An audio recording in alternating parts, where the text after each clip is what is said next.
everyone, I hope you are doing well. So I wanted to make a follow-up video to a Swapfiets video that I did, I think it's over a year ago now, because yeah, I think there's more to say about the topic and I don't ride a Swapfiets bike anymore, so I want to tell you why. So let's get straight into this. About a year ago, I bought a race bike because I wanted the ability to ride further afield, outside of Amsterdam, and a Swapfiets bike is not for long distance. So the idea was that I would actually keep both bikes and that I would use my Swapfiets bike for cycling within the city and shorter trips, and I would use my race bike for longer trips. But it turns out that after a few weeks, I really just wanted to use my race bike for several reasons, and that was because I found it much easier to ride. It's I don't know what it is. I just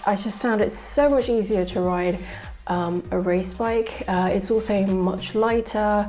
It's easier to maneuver, and I had less trouble putting it up on the bike rack. So I just found that I gravitated more towards using my race bike. So my Swapfiets bike was just collecting dust, and one thing that you should know about Swapfiets is that it's super easy to start a subscription with them. They will bring the bike to you if you want them to, so very, very easy. But when you want to cancel a subscription, you need to bring that bike back to one of their shops. They won't come and pick that bike up for you.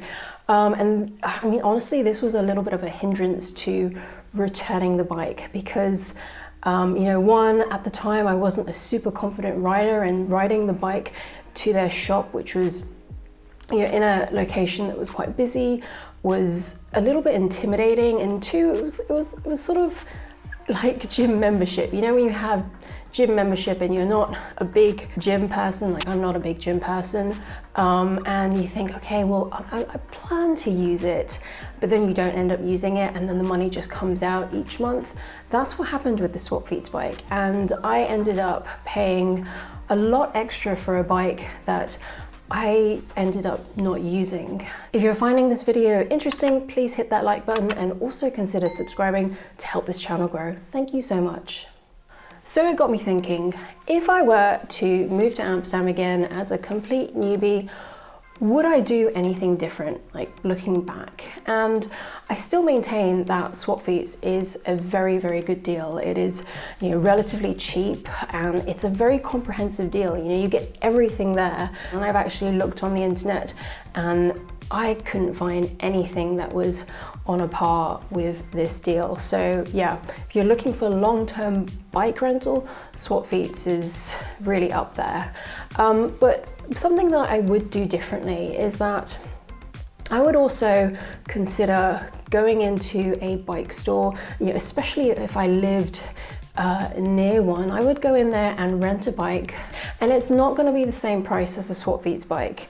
Bike rental here, it can range from anywhere from 7 to 10 euros a day, but I would still rent one of their bikes, and this would allow me to get that conversation going with them in terms of what bikes are available, what might be suitable for me. I'd be in there looking at different bikes, and yeah, it would just get the ball rolling in terms of finding out what I like the most, because especially as a beginner, you have no idea what is important to you in a bike. So you need to rack up this kind of experience and try out different bikes. And yeah, I think that would be a really good thing to do. So I hope you found that interesting and maybe even useful. Thank you so much for watching. Until next time, goodbye.